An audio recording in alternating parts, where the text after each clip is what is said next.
Hello guys, இன்றைக்கி என்ன பார்க்கலான்னா மருத்துவம் சார்ந்த கலைச்சொற்கள். இதை கலைச்சொல் பேரகராதுல தான் நான் எடுத்துகிட்டு வந்திருக்கேன். அக்யூட்னா என்னென்னா இப்போ நடந்திருக்குது, குறுகிய காலத்தில் நடந்த நோய்கள், அடிப்பட்டது எல்லாத்தையும் அக்யூட்டுன்னு சொல்லுவாங்க. அக்யூட்னா கடும், உடனடி, உச்ச, இந்த எல்லா பட்சமே அக்யூட் சம்மந்தமாக சொல்லலாம். க்ரானிக்னா என்னென்னா நாள்பட்ட காயம், ரொம்ப நாள் இருக்க நோய்கள் எல்லாத்தையும் க்ரானிக்னு சொல்லுவாங்க. அக்யூட் ஆர்த்தரைட்டிஸ், ஆர்த்னா என்னென்னா மூட்டுகள், நம்ம கை காலில் இருக்க மூட்டுகள் எல்லாத்தையும் ஆர்த்துன்னு சொல்லுவாங்க. எந்த வச்சிலுமே சஃபிக்ஸில் டிஐஎஸ் வந்தால் அது அலர்ஜியை குறிக்கும். அக்யூட் ஆர்த்தரைட்டிஸ்னா கடும் மூட்டு அலர்ஜி. அக்யூட் எண்டோகார்டைட்டிஸ், கார்டியோனா என்னென்னா இதயம், எண்டோனா என்னென்னா உள்ள, நம்ம இதயத்தில் 3 உரைகள் இருக்கும், உள்ளுரை, நடுவுரை, மேலுரைன்ட்டு. உள்ளுரையை எண்டோகார்டியம்னு சொல்லுவாங்க. அதில் எதனா அலர்ஜி வந்துடுச்சுன்னா அது எண்டோகார்டைட்டிஸ். அக்யூட் எண்டோகார்டைட்டிஸ்னா கடும் இதய உள்ளுரை அலர்ஜி.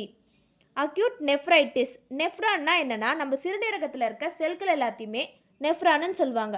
அக்யூட் நெஃப்ரைட்டிஸ்னா முனைப்புறு சிறுநீரக அலர்ஜி. இந்த முனைப்புறுமே அக்யூட் சம்மந்தமாக சொல்லலாம். அக்யூட் ஆஸ்டியோமைலைட்டிஸ், ஆஸ்டியோனா என்னென்னா எலும்பு, ஆர்த்தனா மூட்டுன்னு சொன்னோமா, ஆஸ்டியோனா எலும்பு. அக்யூட் ஆஸ்டியோமைலைட்டிஸ்னா கடும் எலும்பு அலர்ஜி.